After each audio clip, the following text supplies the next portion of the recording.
Hey there, everybody. Welcome back to another episode of the FantasyPros Football Podcast. I'm your host, Dan Harris. With me are my guys, Mike Tagliere and Kyle Yates. You can find us on Twitter at DanHarris80, at Mike Tagliere NFL, and at Kyle Y NFL. Gentlemen, how we doing? It's Week 15 start sit. How's everybody doing today?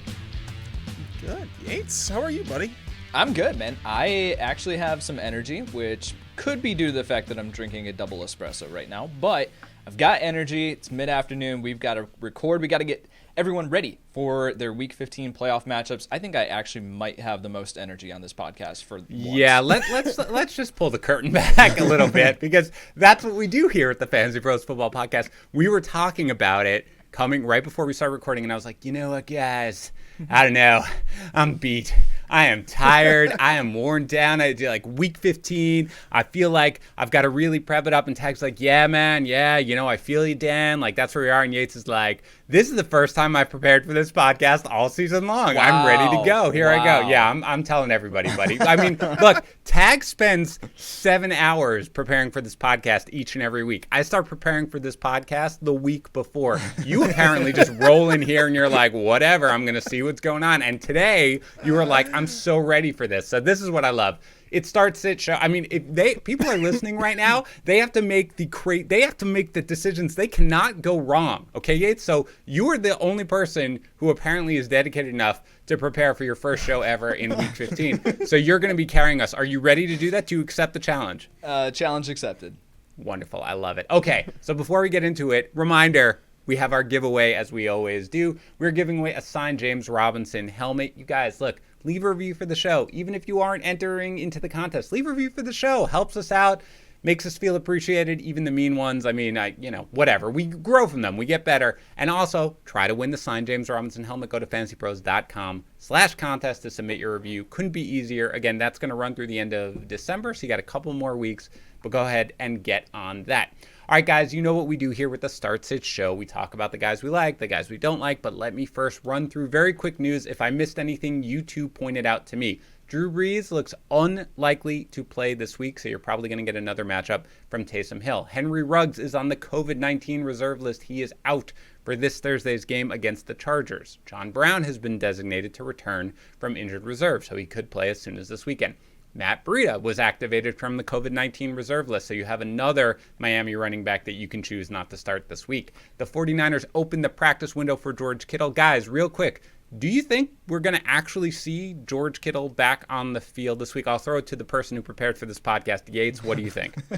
I really would be surprised. I don't think he's coming back this week. For like that, I'm like 98% certain of. I think next week, Week 16, is the question. And then even at that point, when you do have potentially C.J. Beathard as the quarterback, Week 16, man, I just don't know if I'm going to be comfortable. My championship game, unless I have just an absolute streaming option, like I'm just punting the position, that I'm really going to try to avoid George Kittle, even if he does come back in Week 16.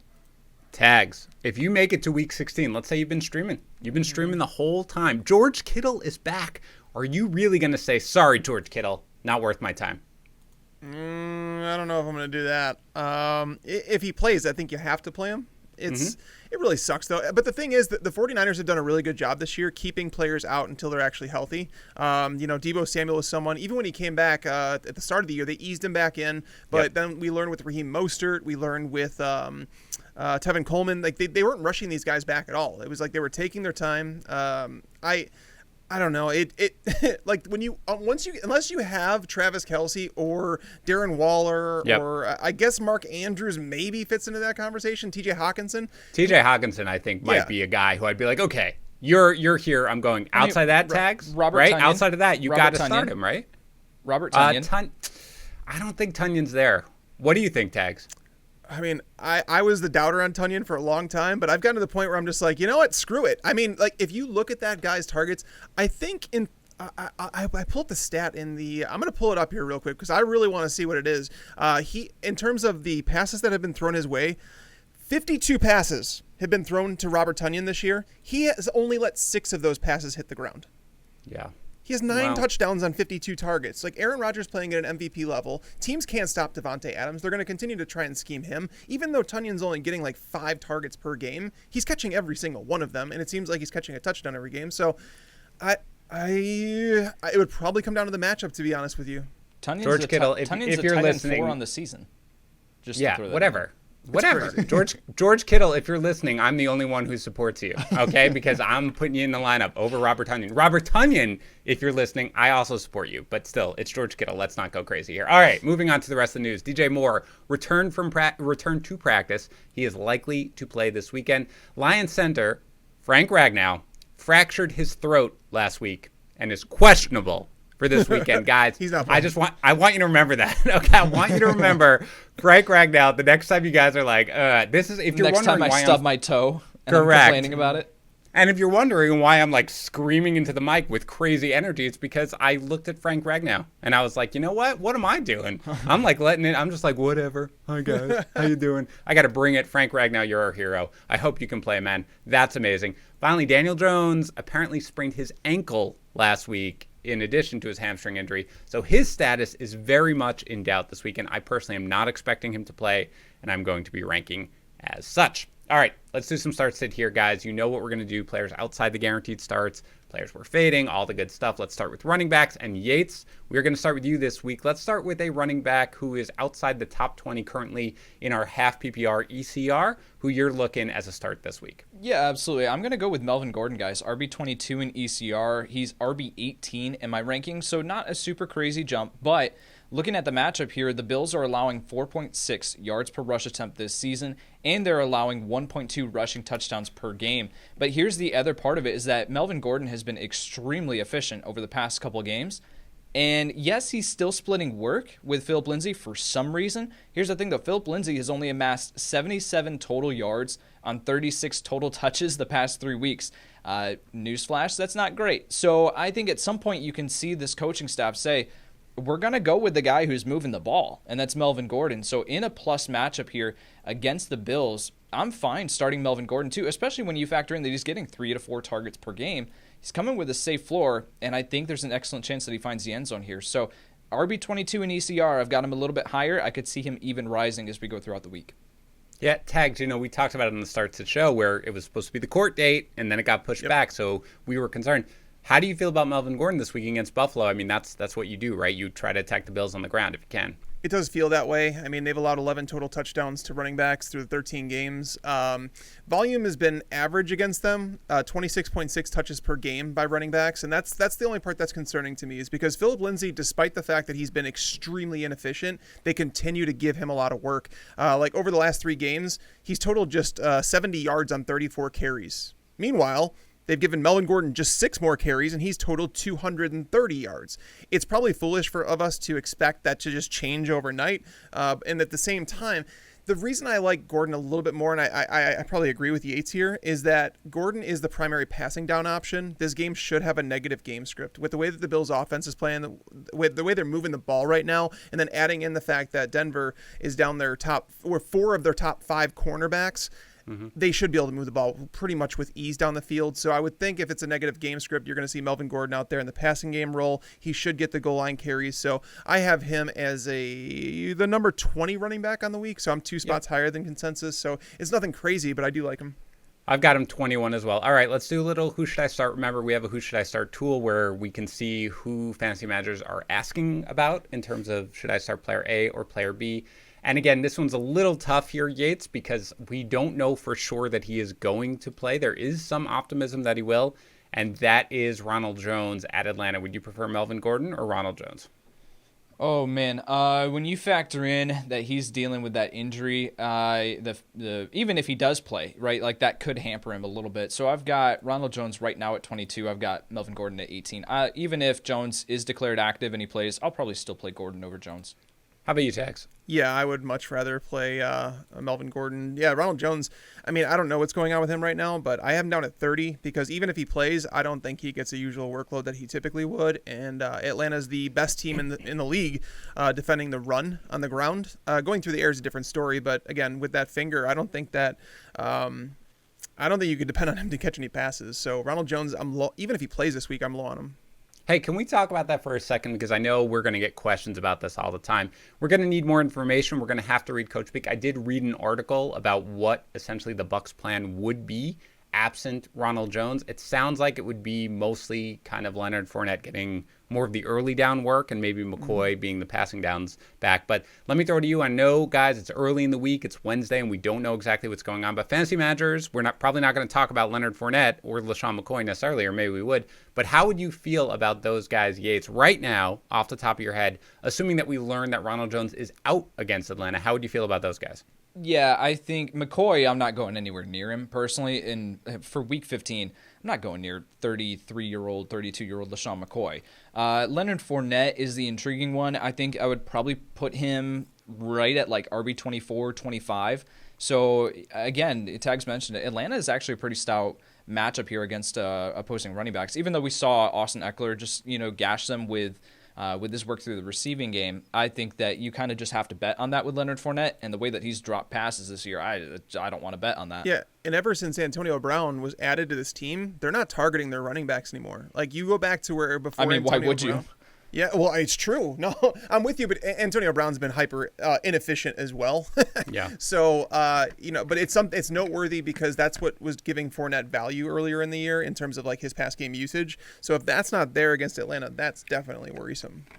But Tags, remember, I'm bringing this up because I got some questions about it on Twitter because, we talked about it a little bit with Sig, and Sig on our Monday show, Sig Bloom, he suggested that he was sort of reading into the fact that Fournette was the healthy inactive to mean that McCoy and potentially not Fournette would be the quote-unquote guy if Ronald Jones is out. You're saying, I think, you probably would still expect Fournette to have more value, but still not somebody who you'd really be looking to start. Correct. Is that fair? Yeah, he'd fall into like the RB3 territory. I'd feel similar to him as I do probably someone like Damian Harris, where Damian Harris doesn't have any role in the passing game. He's lucky to get one target, maybe two.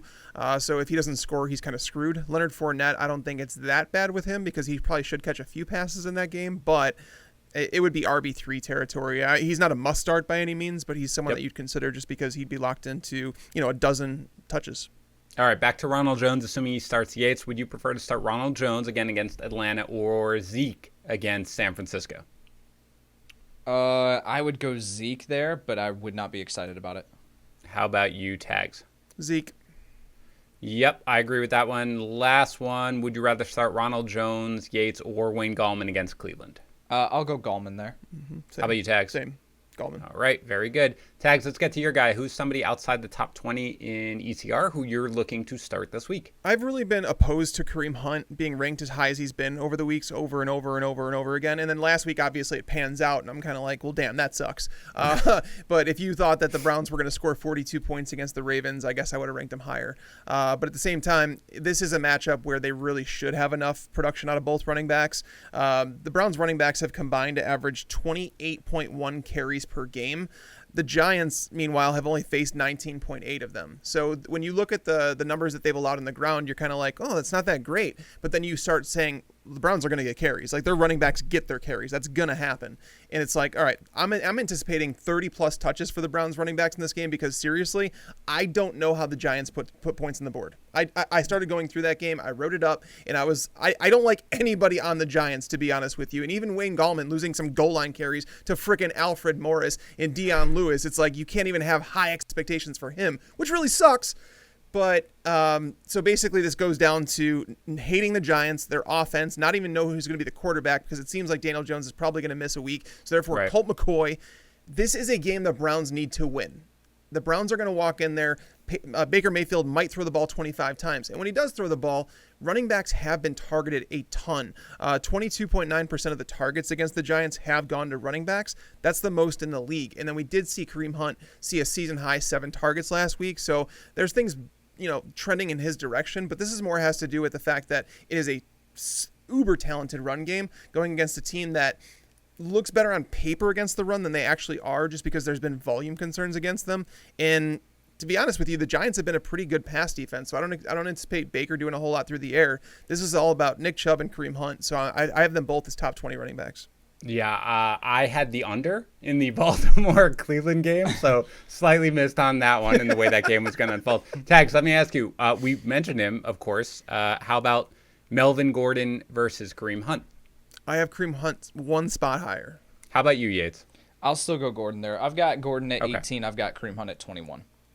Okay. All right. So, but, that's higher than ECR. So, you're certainly not somebody shying away from Hunt this week, right? Yeah, I'd been on Tags' side there with Kareem Hunt and had a very similar reaction. I was like, yeah, of course that happens after we've been fading Kareem Hunt. But, yeah, right. I think New York is not a easy defense. And so I think that you're going to see Baker try to get Kareem Hunt involved here in the receiving game. 7 targets last week, which is a significant bump up from what he had been having. And I think that we see that again this week.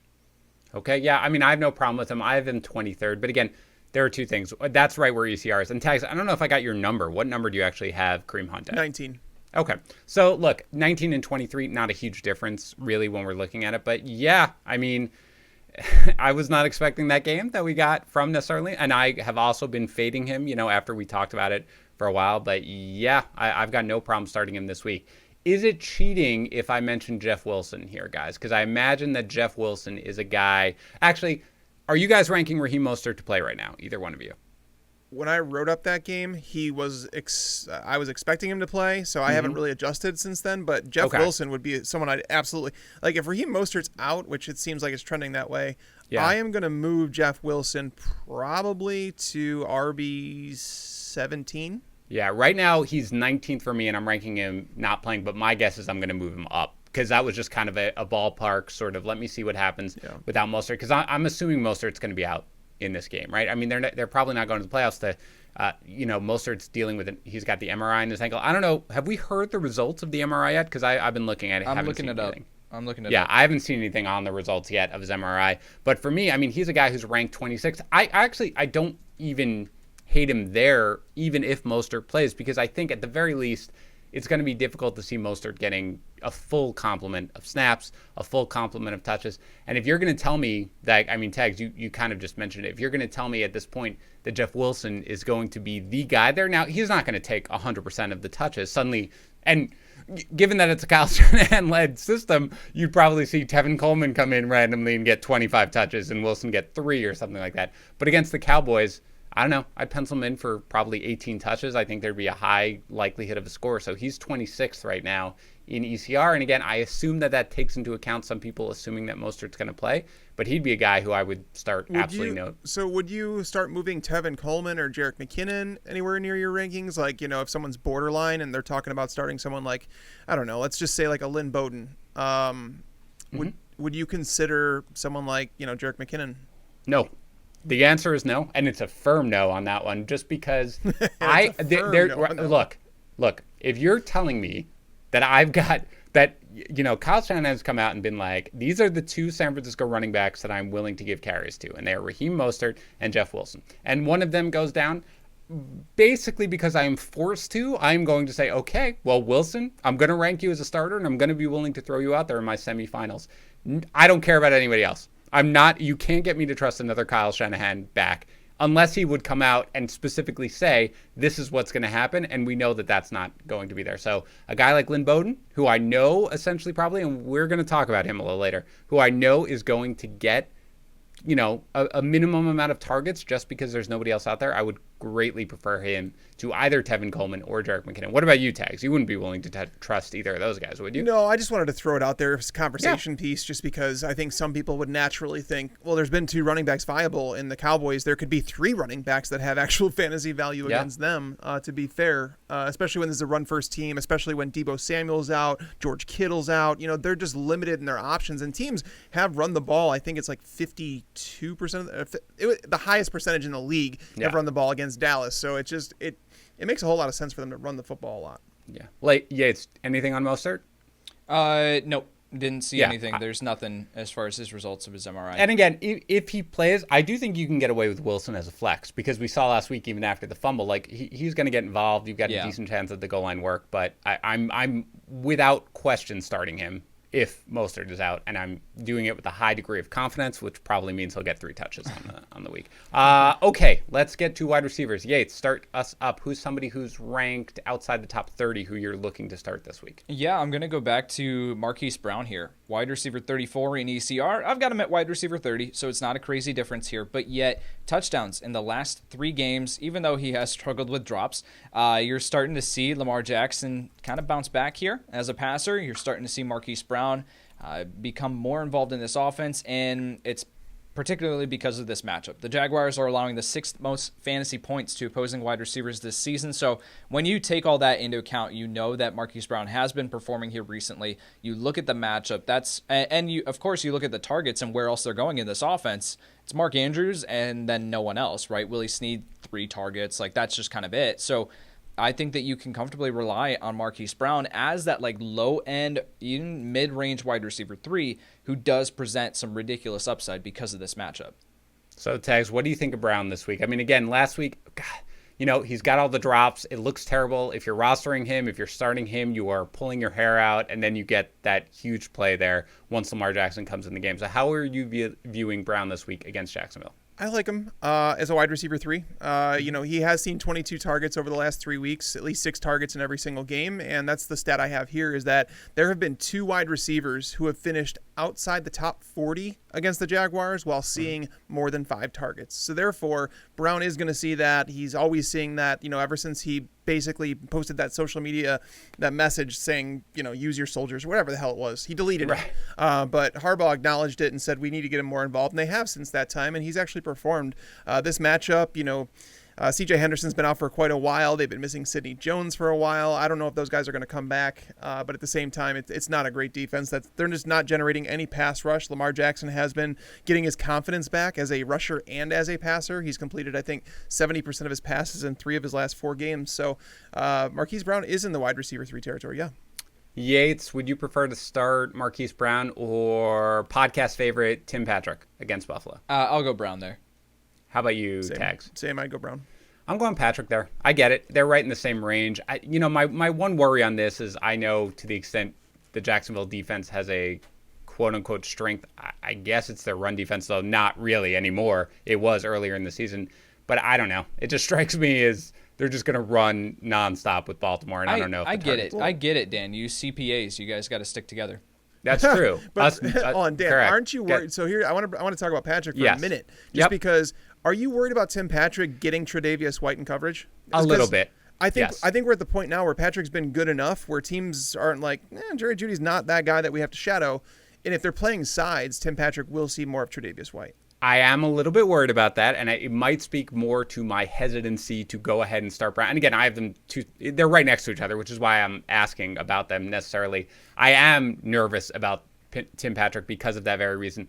At the same time, number one, I will reiterate, and I'm sorry that I've said this so many times, I do, of course, take into account shadow matchups without question and just the general matchups, but I rank and let that factor into my ranking a little bit less than I think most analysts do. And I get it, unless there's an absolute 100%, this guy is just going to take him away, which there are occasionally. Like if Darrelle Revis in his prime was still here, I'd be like, okay, I'm completely doing that. White is fantastic. I'm not sure it would necessarily get to that point where I would completely avoid Patrick, given the fact how much they're going to need to throw in this game to try to keep up. But also, the fact is, Tags, in the end, like Tim Patrick just produces. That's all he does. Yep. Every single game, as much as I have not ranked him as somebody who I'm willing to start each and every game, the guy just produces. And yes, sometimes it's kind of fluky. Like sometimes there's the late long catch that he gets. But in the end, he produces every single week. And I don't feel as comfortable with a guy like Brown, again, slightly, just based on the volume alone. But it is a great point, and I'm not jonesing to start either one of these guys, but it is something where it's a very good point, and they factor in. One other guy here that I will ask you about, Yates, how about Marquise Brown, or let's go Michael Pittman Jr. against Houston? I will go with Brown there slightly. I've got Marquise Brown at 30. I've got Michael Pittman Jr. at 33. How about you, Tags? I would also go with Brown. Yes, I would too. Okay, let's go to Tags. Somebody outside your top 30 who you're looking to start at wide receiver. I'm not really excited about so many guys in that range just because I feel like you have to go deeper and then it's more of into a risk-reward territory. But I think T. Higgins is someone that you could actually play. He hasn't been exciting with Brandon Allen under center, but he's finished as the wide receiver 24, wide receiver 50, and wide receiver 53. But he has a floor of 4 catches and 43 yards, I think it was, in every single game, or 5 catches and 44 yards in every single game, at least. So it's giving you a 9.4 PPR point floor. That's fine. Pittsburgh has been devastating run defense. They're not going to move the ball with Giovani Bernard, Travion Williams, whatever. They're not moving the ball on the ground. Let's just be honest about that. The Steelers are going to run away with this game. And if you go back to their first matchup, he caught 7 of 9 targets against the Steelers for 115 yards and a touchdown. And you might be like, well, that was with Joe Burrow. It's true, and I'm not expecting that. Otherwise, we'd be ranking T. Higgins as a top 20 wide receiver this week. But the Steelers this year, according to Football Outsiders' DVOA metric, where they basically take competition into consideration when they rank it all, number 1 wide receivers, which is what T. Higgins is to that team, that the Steelers rank as the 10th best matchup for number 1 wide receivers. So you look at Stephon Diggs last week. I know they were without Joe Hayden, but this team has really struggled with wide receivers. The production that they do allow is going to wide receivers. They completely shut down tight ends. They don't allow anything on the ground game. So unless you think that the Bengals are just going to finish with 80 yards of total offense, I think you have to find out where that production is going. And T. Higgins has been a consistent for Brandon Allen. And again, in tough matchups, he had the Dolphins last week. I feel like T. Higgins is just a decent floor guy outside the top 30. All right, so where do you have him ranked, actually, Tags, this week? Because he is 41st, I believe, in ECR. I have him at 36. Okay, so would you rather start T. Higgins or Antonio Brown against Atlanta? I have Antonio Brown 3 spots higher. I don't even feel great about that. Atlanta is a matchup that's so hard to pass up. Right. Though. How about DJ Chark against Baltimore or T. Higgins? Chark is right there next to him. So it's legitimately a toss-up, and that's something I might change as the day goes on. Just with Minshew under center, I definitely want to think that Chark has a better shot of finishing. I don't know. I feel like the ceiling's probably higher with Chark, but you're taking on more risk by starting him.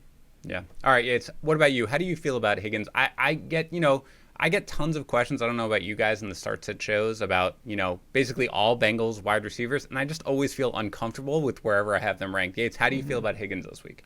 Yeah, I've got him at 37, and it's so funny, Dan. Was it last week that we said, can we just trademark the 5 for 56 line as like yes. A T. Higgins? Mm-hmm. And so he did it again. The last 3 games, 5 for 44, 5 for 56, and 5 for 49. So I guess we have a trend here that we can fall back on and rely on. So yeah, I think he's a safe option. Really, I really don't see much room for upside here. But yeah, I absolutely think that he's at least in the conversation. Yeah. All right. So for me, my guy is going to be Nelson Agholor. And the bottom line is just this game has an over-under of 53. Okay. And the targets with Henry Ruggs out, whatever the matchup, doesn't really matter. They're not all going to go to Darren Waller. That's just not the way it's necessarily going to be. And again, with Agholor, if he's going to see the targets now, Tags, you and I talked about this a bit on the Start Sit show. Originally, it was, Nelson Agholor is producing, but he's not getting the targets.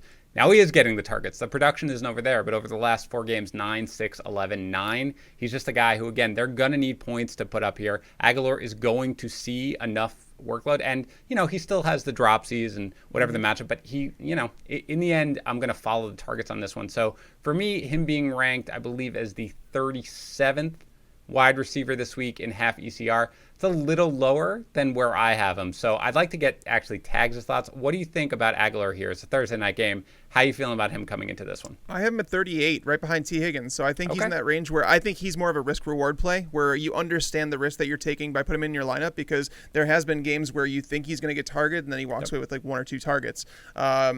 But knowing that Ruggs is out for this game, that's what does it for me, to be clear. If Ruggs were in this game, I was much less bullish about Agholor's prospect. But with him out, that's what does it for me. I'm sorry, Tyson. No, for sure. And one player that I would say that I was actually going to bring up later in the show, but I probably should have brought up for this segment, is Russell Gage. Mm-hmm. So Julio Jones appears like he's going to be out, because Raheem Morris came out today and said he might be done for the year. That he's week to week. Yeah, I mean, dude, it's week 15. Come on. Right. I mean, he's not week to week anymore. You guys are out of the playoffs, so I don't think he's going to play. Russell Gage has seen a bump in targets.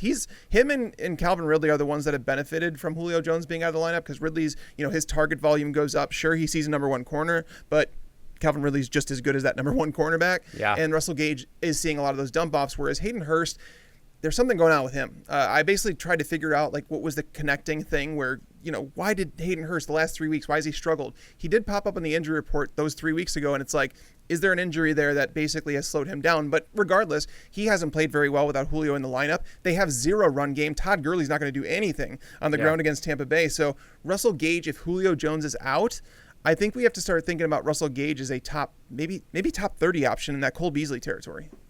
Yeah, I think that's a good point right now because have you ranked him right now, Tags, with Julio Jones playing? I had him with Julio, and that was 42. But Yes. I mean, I'm thinking about it, and I'm like, all right, I would probably move him right around that Jarvis Landry, Cole Beasley territory if Julio was out. I'm actually really glad you brought that up because, yeah, I had him 39th right now, but that's with Julio. And so if you take Julio out of the game, I do think that borderline top 30 status is probably where he's going to wind up going in that game against the Bucs. What do you think, Yates, about Gage, assuming that Julio is indeed out as we now expect? Yeah, I've got him at 40 right now. But I do think that as we move throughout the week and we get that official confirmation, that's when he'll move up my rankings. A lot of these, it's Wednesday, right? So a lot of these players are just stuck in limbo. We with a lot of the running backs, we talked about Jeff Wilson and Raheem Mostert. Those guys are just stuck in limbo in my rankings right now. But as we get more information on Julio and we get, okay, he's officially out for this game, that Gage probably move up into that territory. I absolutely agree. Yeah, while we're doing this podcast, almost with 100% certainty, I'm going to make a move in one of my leagues to pick up Russell Gage. So how are we doing like that? Live moves coming up here. Let's go to quarterback. Somebody outside the top 12 in ECR. Yates, who are you looking at this week? Yeah, I'm a little confused by this one, and I've been standing on the table for him, and it doesn't feel great. But yet, Mitchell Trubisky is QB 17 in ECR. I've got him at QB 12, guys. Trubisky has 7 touchdowns to 2 interceptions in the past 3 games. He's finished as the QB 6, the QB 24, and the QB 7. And I think we can all acknowledge in that QB 24 game, that was just because the touchdowns went 2 to David Montgomery and 1 to Cordell Patterson. That happens when you're looking at streaming quarterback and some of these matchups, right? It's just a matter of where the touchdowns end up going. That happens with any quarterback, right? So I think with Mitchell Trubisky, though, the matchup here against Minnesota is allowing 7.2 yards per pass attempt this season and 256.6 passing yards per game. So Trubisky has a fantastic matchup here. He's looking really, really good here recently.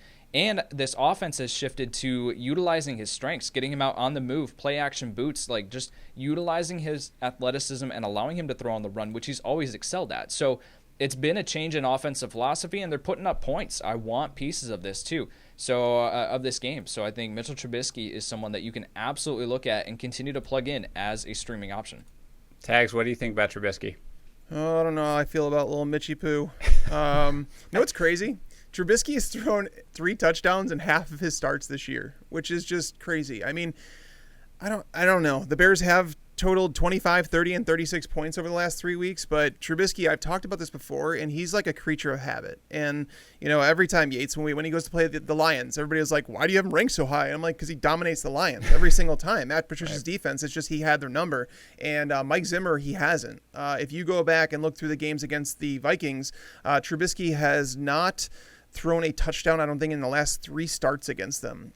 He's never thrown for more than 207 yards against this team in 6 career games against them.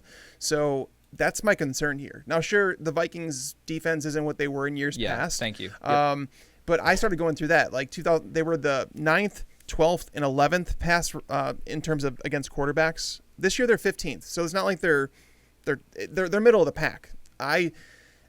The reason I want to like Trubisky a little bit more is because I am down on David Montgomery. I don't like David Montgomery nearly as much as the consensus does this week. I think people are going to be let down because I seen him. He's ranked, I think, as the RB8 or RB9 on the week. I think we go back to David Montgomery that people are like, oh, yeah, there's the guy that was there all year long that we played because he got volume. Sure, I have him as an RB2, to be fair, but I think people are going to be let down by his performance in this game. So I do want to like Trubisky a little bit more, but when you factor in the Vikings, the strength of schedule that they've had to this point, you look at their schedule-adjusted fantasy points allowed to quarterbacks, and they're actually the 9th toughest matchup when you factor everything in. So Trubisky, I'm hesitant to be in on him this week. All right, Tex, where do you have Trubisky actually ranked? I have it 19.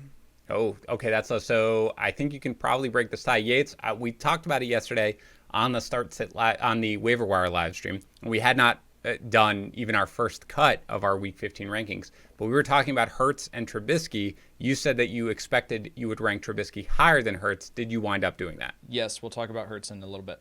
Oh, okay. So then, I'll save it then for Tags to break the tie, but we'll save that then. That's fine. For what it's worth, I sort of fall in between you two. I have Trubisky right now at 14th. So I'm not entirely fading him. I think there is a way you could start him, but he's not somebody who's going to fall within my guaranteed, locked-in starting quarterbacks. this week. And I think expert consensus ranking has him at 17. So I'm a little more excited about him than ECR, but Tags is fading him a little bit. Tags, let's get to your guy who's outside the top 12 in ECR, who you're looking to start this week. Jared Goff. I mean, I posted a tweet last week before that Thursday night game, and I said, hey, if you're one that streams quarterbacks, go out there and grab Jared Goff right now, because people dropped in there playing against the Patriots. It didn't make sense to play him there, but this matchup against the Jets is just so damn good.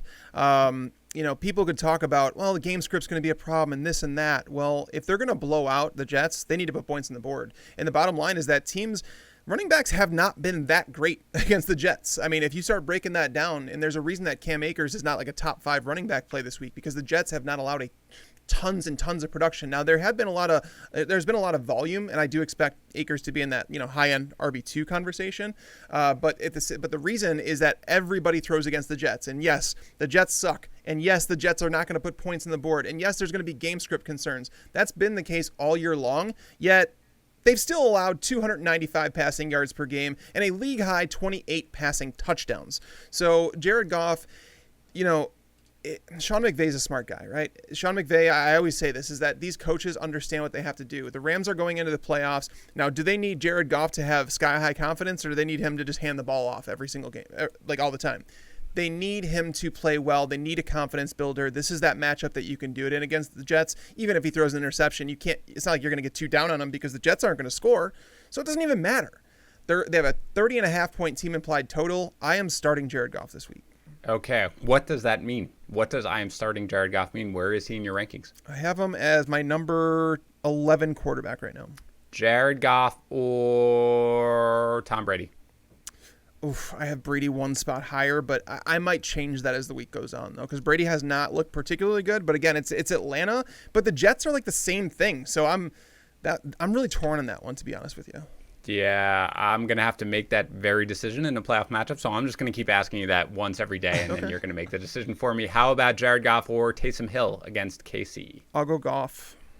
Final one, Goff or Deshaun Watson against Indianapolis? You see, I have Watson right in front of Brady and Goff. So, yeah, I guess it's Watson, but I would not fault anyone if they wanted to play Brady or Goff over him. Yeah, I mean, you talk about game script concerns. I certainly had those concerns last week. Russell Wilson threw 4 touchdown passes. How about you, Yates? How do you feel about Goff this week?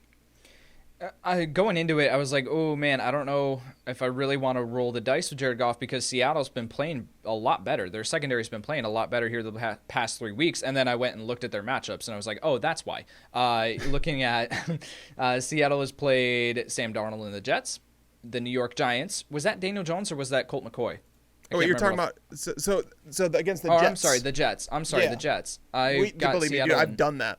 My word. So anyway, yes, I think that you absolutely he mentioned it, right? And as far as the running game, and I think that we're going to talk about Cam Akers in a little bit, because I'm going to talk about him and what Tags mentioned as far as the running game. You exploit the Jets through the passing game, absolutely. So I think that it's a good game for Jared Goff. And the thing with Jared Goff is that the way that you disrupt him is that you create pressure, right? You create pressure up the middle, and that's what forces him to create these performances where he turns the ball over multiple times. That's not going to happen here with the Jets, unfortunately. They just cannot generate pressure. So, yeah, I think that Jared Goff's – I've got him at 14. I could absolutely see moving him up, though. Yep, I've got him at 12 right now, but again, it's very close. Again, Tom Brady, Deshaun Watson, Jared Goff are my 10, 11, 12. They're right there. I could see that easily flipping by the time the week is over. Yates, let's go to tight end. Who's somebody outside the top 12 who you're looking to start this week? Man, this was so hard because it was like I do not like any of these options. Right. I think you can absolutely consider both of the Rams tight ends as far as Tyler Higbee and Gerald Everett, but I didn't want to really stake my, because it's hard to figure out which one specifically. So I'll go back to Cole Kmet, tight end 17 in ECR, tight end 13 in my rankings, 7 targets in back-to-back games. We talked about the offense that's been putting up points here recently, and I have as one of my bullet points here, the tight end position is gross. So I think that you can absolutely just look at Cole Kmet because of his involvement in this offense and hope that he finds the end zone. Tags, I believe you mentioned Kmet on our waiver wire show, right? As somebody who you kind of liked coming into this week? Yeah, I think Kmet, I was waiting for his role to grow, and I know that he didn't put up the big totals and that Graham got the touchdown, but basically we saw his snap count get to a career high, 85% last week. Graham has dipped to fewer than 50% of the snaps in each of the last 3 games. So while Graham did steal a touchdown, it's Kmet that's seen 14 targets over the last 2 weeks. And the Vikings, while they haven't seen a whole lot of tight end targets this year, when they have seen tight end targets, they've allowed 8.34 yards per target. That's more than every team not named the Jets or the Jaguars. So it is a good matchup, and I do like Kmet. I have him at 14, so I kind of dig this call. Yeah. Was he the guy who you were thinking of, Tags, or do you have somebody else in mind? Well, By the way, I also have Kmet at 14, and he's 17th in ECR. Yates, what was your number on him? 13. Yeah, so we're all there. We're all ahead of him. Then ECR. Go ahead, Tags. Who's your guy? Well, I had Noah Fant, but now I'm seeing that it moved to 11, so I feel like I'm cheating by saying him. But yeah. I'm going to stick with it anyway. I don't really even care. No, I'm willing to play Noah Fant against Buffalo. We talked about Tim Patrick and the fact that we are worried about the Tre'Davious White matchup. You know, their secondary has played better as of late, but tight ends have been a weakness for them all year long. Fant is... as long as he's in the lineup because he was dealing with a virus or something like that, I'm still mad that he was kind of ruled out after just a couple snaps. But 6 of 7 tight ends who have totaled 6+ targets against the Bills have finished as a tight end 1. So I do believe that Fant belongs in that territory, provided that he's over this illness and he's practicing in full by the end of the week. Right, that is something. Again, fantasy managers, don't hold grudges. Get over it. I know it's bad. If you had Fant and you survived, same thing with Clyde Edwards-Helaire a couple of weeks ago. You just got to keep moving forward. Let's go to our top sits of the week. Let's start at running back. And Yates, based on your previous comments, we're talking about guys who are within the top 20. Are we talking about Cam Akers here? Yeah, I'm going to talk about Cam Akers, and it's not necessarily just like I have him just a few spots off of ECR, but it's very difficult to look inside the top 20 and say like sit any of these guys, right? As far as the, like don't play them whatsoever. So this is more so just about like, hey, let's pump the brakes. So I don't know if you guys know this, but I really don't know if you know that. We had a St. Bernard just a little bit ago. We rehomed her after we had Landon, my son, and then my wife was in grad school. So we had a St. Bernard and we rehomed her to our in-laws. But if you don't know anything about a St. Bernard, they're a big-ass dog. And when you are walking this dog, if this dog sees something that it wants to go after, guess what? You're going with it. And no matter how much you pull and strain, no matter how much you like plant your feet into the pavement, you are going where this dog wants to go. And that's how I feel about Cam Akers' ECR this week. It is just a runaway St. Bernard, all the way up at RB10 in ECR. I've got him at RB15. So to be fair, I still think that he is a solid start, but yet I'm not to the point where I'm saying he is a locked in RB1. The Jets have allowed one 100-yard rusher this season. They're top 4 in the NFL with only allowing 3.9 yards per carry. And Nando DeFino put out on Twitter earlier that they've only given up 2 rushing touchdowns to RBs, to running backs, since week 6. So with Cam Akers, when you are starting him all the way up at RB10, you are completely betting on him getting 25 plus touches again, because the efficiency is probably not going to be here in a tough matchup. He's not involved much in the receiving game, and our running backs are not finding the end zone with regularity against this defense. So, and what this isn't even taking into account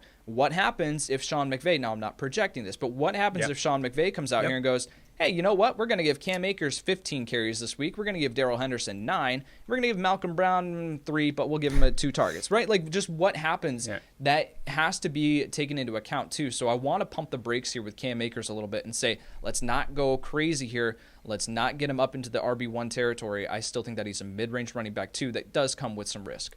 Okay, number 1, highly endorse the analogy that takes a while to get there, that I have no idea where you're going with it for most of it, and then at the end you come through. That's my exact type of analogy. Way to go, Yates. Number 2, let's throw it over to you, Tags. I guess it's a 2-part question. Number 1, are we out of the woods with the risk that we're going to get Sean McVay at this point? It's going to be like, oh, sorry, no, that was just that one, just game script. We're going back to Darrell Henderson and Malcolm Brown. And number 2, even if not, we talk about how the Jets' run defense is not nearly as bad as people probably think it is because the team is terrible. Are you willing to start Cam Akers this week? Go ahead. Yeah, the Jets, when you look at weighted opportunity and what they faced in terms of per touch They are the 9th toughest run defense out there against running backs. Not even run defense, overall against running backs in a weighted opportunity standpoint. So it's not a great matchup. And, I always go back to that quote that McVay said this offseason where he said he wants to model his run game after Kyle Shanahan. And it's a smart thing to do, don't get me wrong, because Kyle Shanahan obviously always has a good run game, but at the same time, it could be frustrating for fantasy owners, and especially in a game like this, right? We talked about Goff. We talked about the fact that this game is a crazy positive game script for them where they're favored to win by, I think, 17 points now.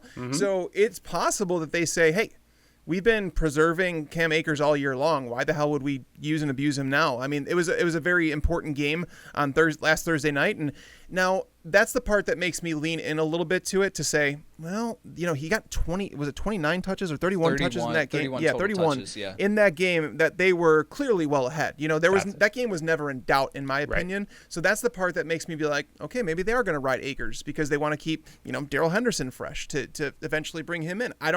There are some question marks, Yates, and I love the fact that you bring up the non-0% possibility that it is a game where they give Cam Akers 15 touches and then do 8 to Henderson, whatever, right? And that the wide receivers score a lot of touchdowns because that should happen. I have Akers just one spot lower than ECR just because it's basically you look at the running backs in that territory and you say, there's question marks about a lot of them. Right. So I understand that one, and I do think that people underestimate the Jets. And by the way, the Jets, despite how bad they've been this year, they've only allowed 5 RB1 performances, so it's basically 1 every 3 games, and they've only allowed 5 RB2 performances. So that's 10 top 24 running backs through 13 games. Not even 1 per game. So just keep it in mind. By the way, I'm very glad that it was the constant, here are all the question marks we have, here are the things that we don't really like, I'm not really sure about this, and yes, I have him ranked as the RB11 on the week, because I knew that's where you were going, Tags, because that's exactly how I feel, and that's where I have him as well, that you said 11th, right? Yep. Right. That's where I am too, and Yates, I think everything you're bringing up, absolutely correct, and I don't feel overly confident in starting him as a borderline RB1, but I'm still doing it because there are question marks as we get into sort of every other player. And I know how bad, the Jets are, but I felt like it was a little bit of the same thing with Chris Carson last week, right? Where, well, he scored a receiving touchdown, so you want to say whatever, but I just feel like in this game, given what the game script is going to be, he's a guy who I can't really get away from. And again, Yates, you're not saying actually get away from him, right? You just have him ranked, what, 15th, you said? 15th, yep. Yeah, so that's a surefire start. But yeah, I do completely understand, and I think that at the very least, fantasy managers need to be aware of the risks, both of the possibility that McVay is just going to be like, this is a game we've got in hand, so we're going to spread it out, or however he wants to do it, and also that the Jets' defense, the rush defense, is not nearly as bad as probably the casual fantasy manager thinks it is. Let's go to you, Tags. Who's somebody who you're fading a little bit this week in the top 20? All right, so we usually get to this segment, this portion of it, and I say, yeah, I don't like him so much, but you're probably starting him. This is a guy I might not want to start, and he's ranked all the way at 18. And that's James Conner. I don't, it came out on Monday or Tuesday, I don't even know. The days get mixed up at this point. But it came out that James Conner is dealing with a quad injury.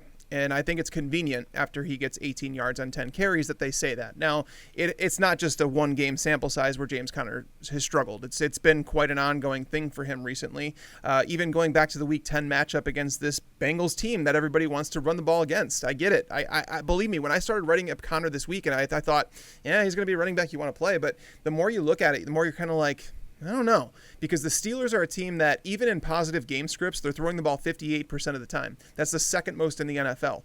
On top of that, their offensive line is getting 0 push. We've talked about this before.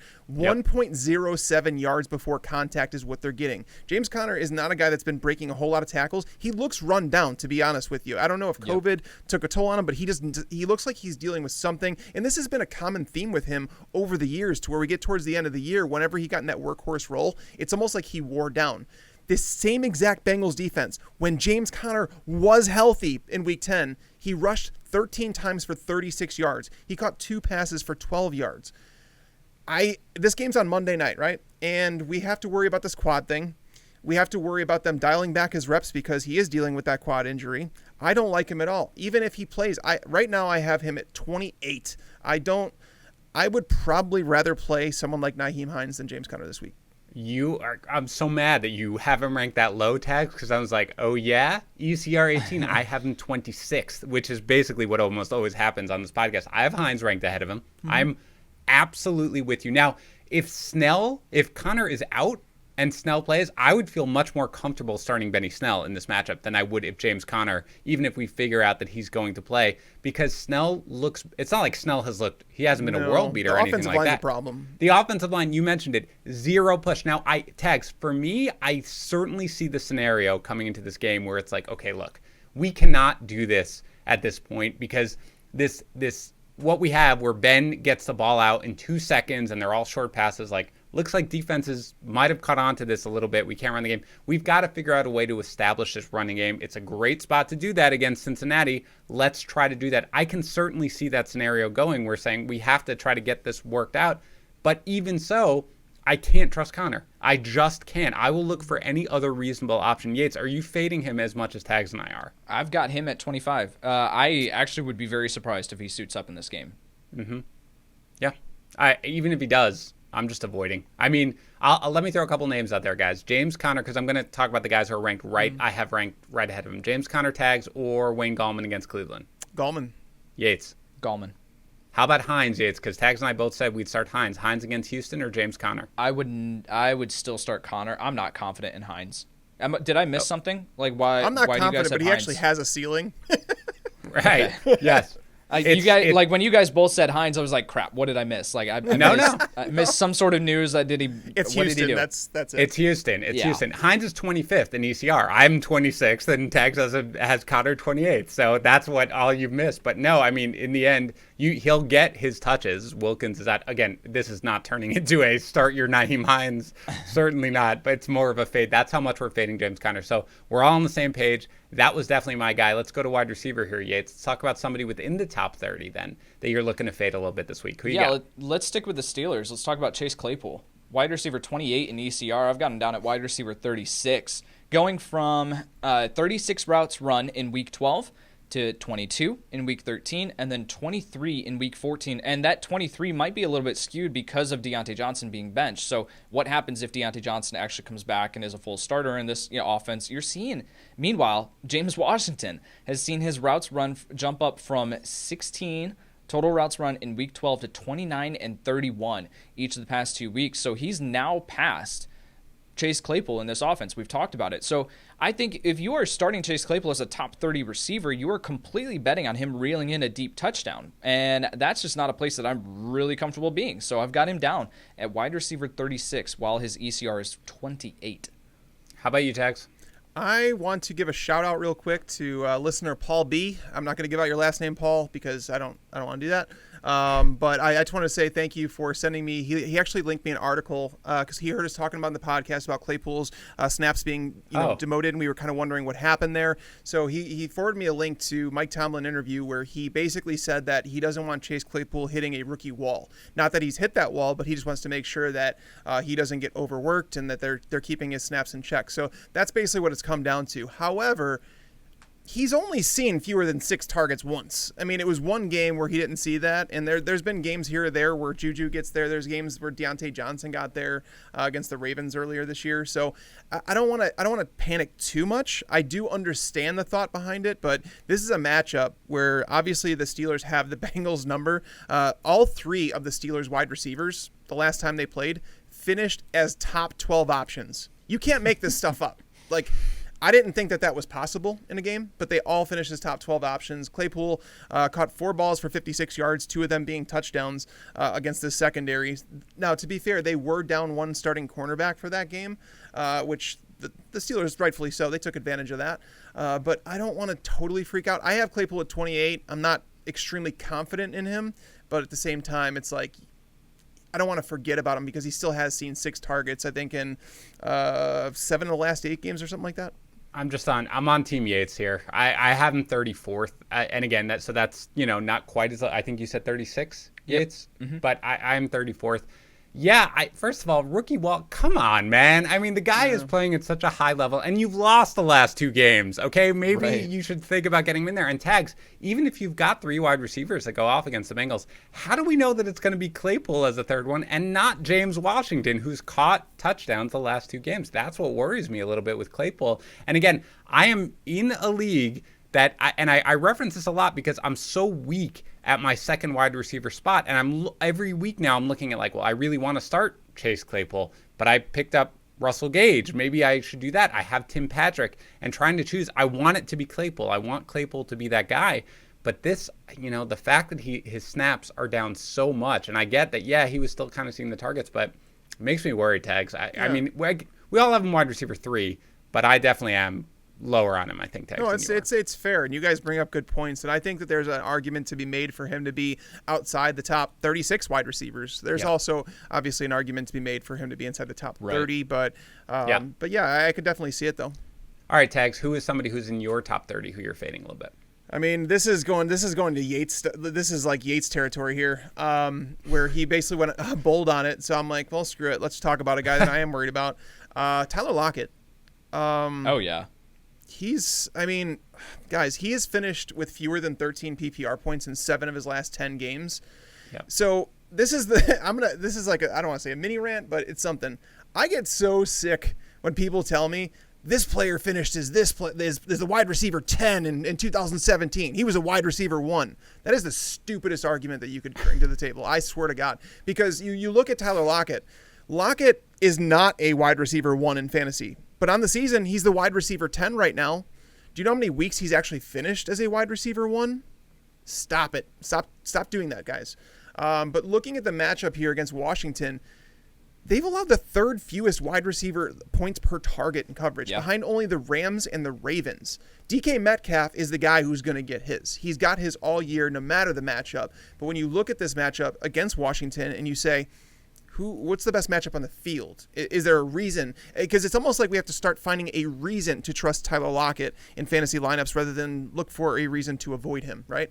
Jimmy Moreland has played extremely well in the slot. On 59 targets in his coverage, he's allowed just 366 yards, no touchdowns. He's allowed just 6.2 yards per target. The best performances by slot receivers against them this year have been Tyler Boyd, caught 9 passes for 85 yards, Larry Fitzgerald, 7 catches for 50 yards, and Cooper Kupp, 5 catches for 66 yards. Let's not pretend that those numbers are great. None of those guys scored. Tyler Boyd had that's basically a wide receiver 2-3 type performance. So when I see Tyler Lockett up in the rankings at 17, I'm kind of like, what warrants this? You know what I mean? Like, that's my concern. I don't really get that one. I have him outside the top 20. I have him at 23 right now, and I want to lower him even more. I'm officially worried about him. And if I have someone like T.Y. Hilton, I would start T.Y. Hilton over him this week. All right, so we're getting a little long here, but I do have to point out, Yates, I'm sure you saw it too, because I know we always do. It is a podcast that we are doing, so there is always breaking news, and that is that Hollywood Brown, and as well as Miles Boykin, but Hollywood Brown is really the guy, has been put on the reserve COVID-19 list.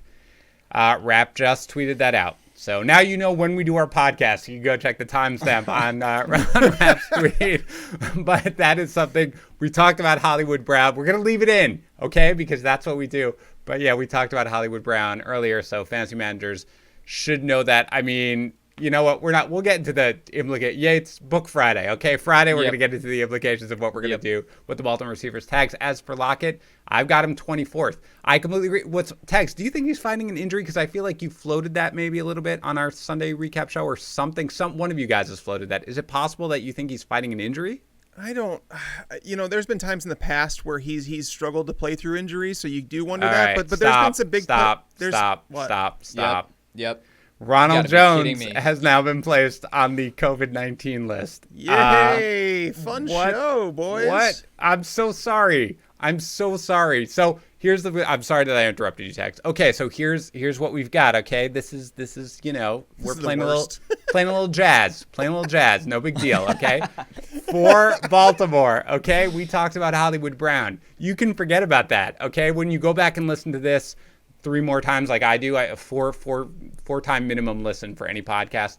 fast forward through that part because we don't know. To the extent there are any Ravens wide receiver that you'll want to start, we will talk about that later. But I do think that there's going to be 8 billion rushing attempts in this game by the Ravens. As for, we talked a little bit, good job by us, talking about Ronald Jones and what we would do. You can hear that earlier. We probably only have about 10 minutes left in this podcast, maybe 15. So hopefully there will be no more breaking news. I apologize. So Tags, we don't know whether or not he's fighting an injury. I haven't seen anything, but I agree. I have him 24th. And sometimes, by the way, Tags, I think with Lockett, that might be too high. Like, what are we just sitting on this 200-yard game against Arizona and saying, here's what it is? So even for me, 24 sometimes feels a little high. Yates, what do you think here about Tyler Lockett? I've literally got him at 24 as well. So that's crazy. I think that he is no longer someone who we can view as a locked-in start every single week. This is a very tough matchup. I'm concerned about Russell Wilson, too. And if that's the case, then I've got to be concerned about Tyler Lockett. So, yeah, I think he's a low-end wide receiver, too, that absolutely could crush your lineup this week. Look, the three of us are in agreement, so we're right. Let's go to quarterback, Yates. Who's somebody who's within the top 12 who you're fading a little bit? Yeah, so I'm going to fly through this one. So it's Jalen Hurts, quarterback 12 in ECR, QB 17 in my rankings. Here's my concern. We just saw Jalen Hurts put up a great performance up against a very, very stout defense in New Orleans.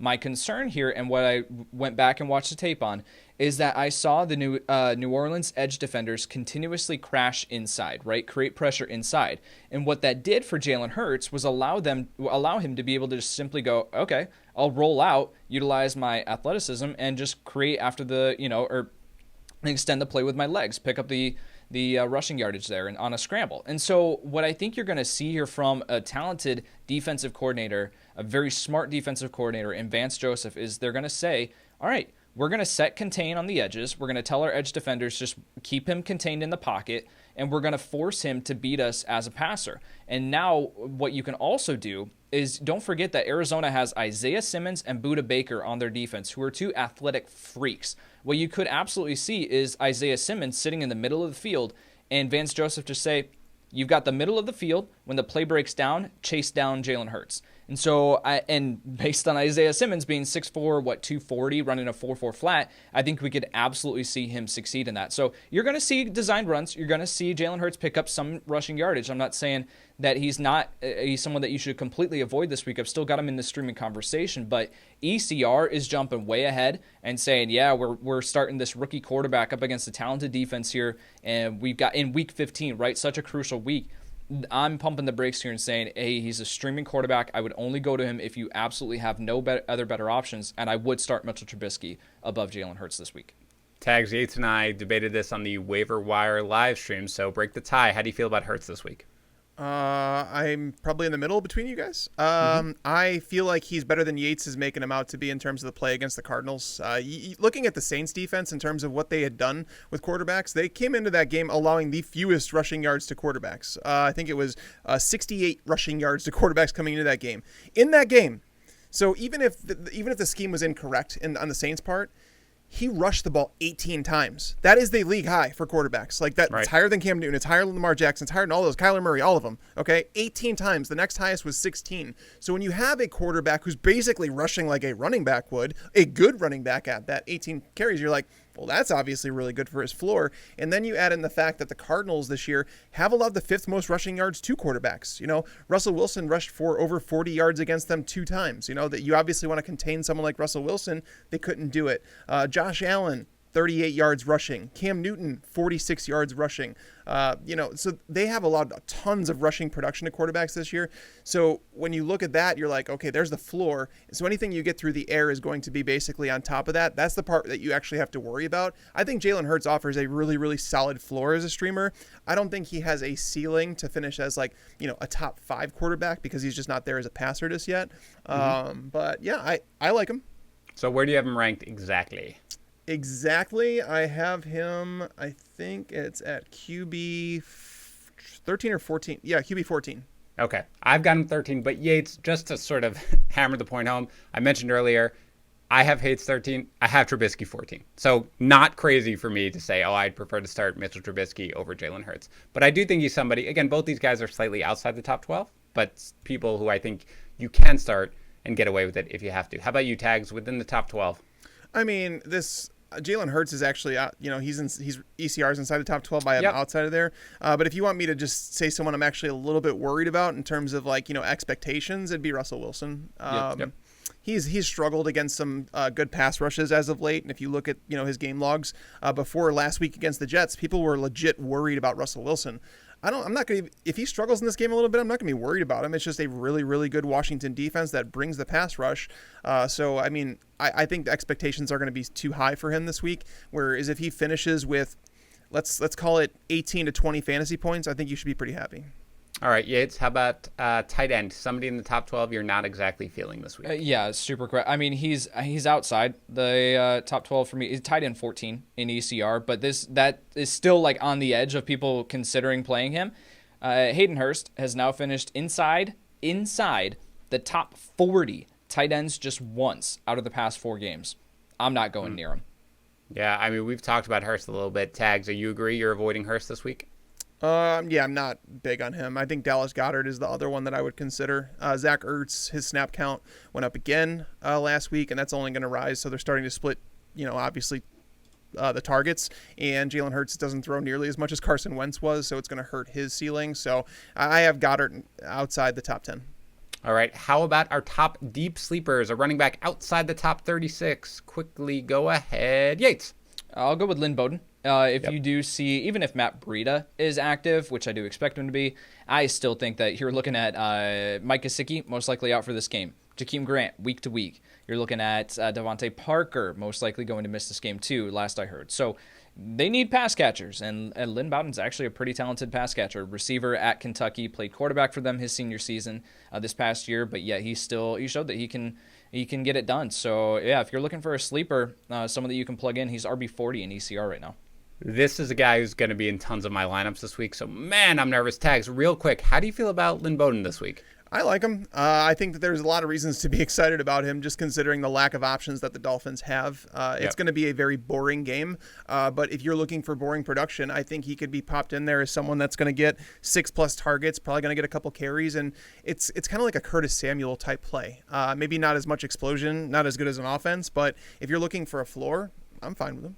All right, Tags, let's go to wide receiver here. Why don't you give me somebody outside the top 50 who you think might be a decent start this week? Why not go to Gabriel Davis? I mean, he's totaled at least 68 yards in 3 of the last 5 games while scoring a touchdown in 4 of the last 5 games. We talked about the Broncos and the fact that they have basically lost every single cornerback that they've ever met or known. And are starting legit backups here. So Gabriel Davis he's balled out in the chance. I mean, if John Brown comes back, it would obviously limit that excitement and probably knock him down. But as of right that's now, what I want to ask, because Brown is practicing. If he does play, would you still feel at all like Davis is a potential start even in a deep league? No, because if Brown comes back, that's going to knock down his snaps significantly, and I don't think that's going to be a very competitive game. So it's not going to require a whole lot of pass attempts. So if you want me to dig further, I can. You don't have to. But you don't have to. I think Gabriel Davis, I mean, that's fine. I'm just asking. Just asking for fantasy managers out there who are going to be like, well, what about if John Brown comes back? I think that's the guy, so I wanted you to make that clarification. Yates, what about you? You got a wide receiver outside the top 50, or was Davis also a guy who you were looking at? No. Why is James Washington at wide receiver 64? Yeah, we got to get him in our lineups at least as a high-end flex play, in my opinion. I think that if we do buy into the narrative, which I put forward of Chase Claypool, and James Washington seeing his snap count rise, then we got to be looking at James Washington at least as a boom or bust flex option. So yeah, I'm not going to rank him inside my top 40, but yet I do think that you can absolutely look his way.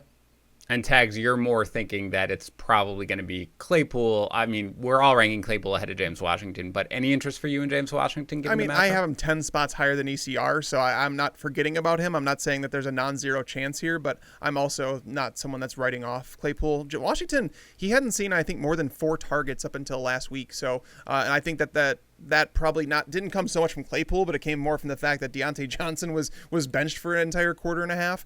So that obviously allowed for more targets for him. So if he's capped at 4 targets, he's more of like a Hail Mary wide receiver 5 for me.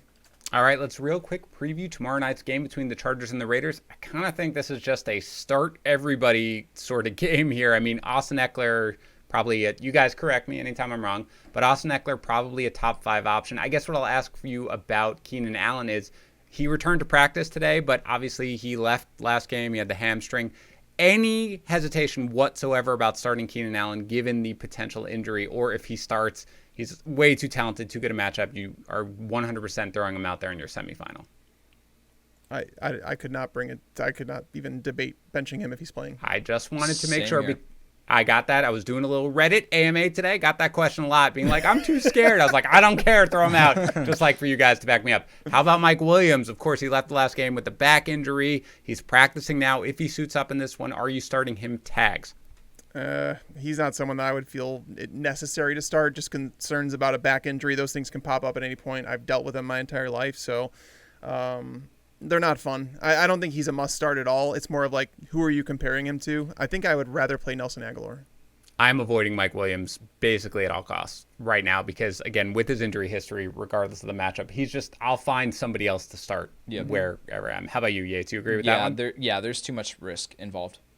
How about Yates, both Herbert and Hunter Henry? Are ththese guys just both set them and forget it type guys at this point? Yeah, I think so. At this point, I think you got to continue to plug in Justin Herbert. Now I have him as a mid-range to low-end QB1. I'm not ranking him as aggressively as I was earlier on this season, but yeah, you still start him. And tags Hunter Henry, again, a guy who we're just like, we look at his production every week, we're like, that's uninspiring, and you're my tight end 6 every single week, right? Are we there again? I mean, I'm a little worried about this matchup. The Raiders, outside of Travis Kelce, so forget Travis Kelce. No one should ever be like, he should not even be included when you talk about tight ends, to be honest. Yeah. But if you remove him, the Raiders have held 10 of 11 starting tight ends to fewer than 10 PPR points. So it has not been a good matchup. But again, how do you escape from a guy like Hunter Henry who's basically seeing 7-8 targets a game? It's almost impossible. Yep. So you just set it and forget it. I think he is in that category as much as he's outside that sort of top 4 or 5 safe guys. For the Raiders, again, we talked about it. There's no Henry Ruggs. So where do you guys actually have Nelson Agholor ranked? I believe he was, 37th in ECR. So where do you have him ranked, Yates? I have him at 33. Okay. How about you, Tags? I have him at 38 right now. Okay, so Yates has him ranked as a wide receiver 3, Tags right around that. I think, again, this is a game where he's just going to see the targets because of Ruggs being out that you can fire him up. You're firing up Darren Waller, of course, and Josh Jacobs. Let's just put the number on it. Where do you have him ranked, Tags, right now, Josh Jacobs? I like Jacobs this week. I have him at 9. How about you, Yates? I have him a little bit lower than that. I've got him at 14. Yeah, and he's ECR at 14, but that is a guy who you are obviously starting, and I agree. I think this is going to be a big game for him. Will you stream Derek Carr this week, Tags? Will I? I mean, yes. Probably not. I like Phillip Rivers more. I like Jared Goff more. I like Jalen Hurts a little bit more. I don't think Carr's like the worst play. I have him at 16, so I don't think he's terrible, but I'd rather start those other guys I just named. That's exactly where I have him. How about you, Yates? We completed the trifecta. I've got him at 16 as well. So much agreement on the show. I'm so sorry to you guys. Okay, that's going to do it for this one. Remember, enter to win a signed James Robinson helmet. Leave a review for the podcast on Apple Podcasts or Stitcher, and then go to fantasypros.com/contest. Tags and I will be back doing the DFS podcast tomorrow. Yates and I will be doing Dan and Kyle in the morning on Friday, so we'll talk to you then. Thank you for tuning into the Fantasy Pros YouTube channel. Don't forget to check out our featured videos. And while you're at it, make sure to follow us on Instagram, Twitter, and Facebook at Fantasy Pros so you can get the latest news and updates to give you the edge you need in your fantasy league.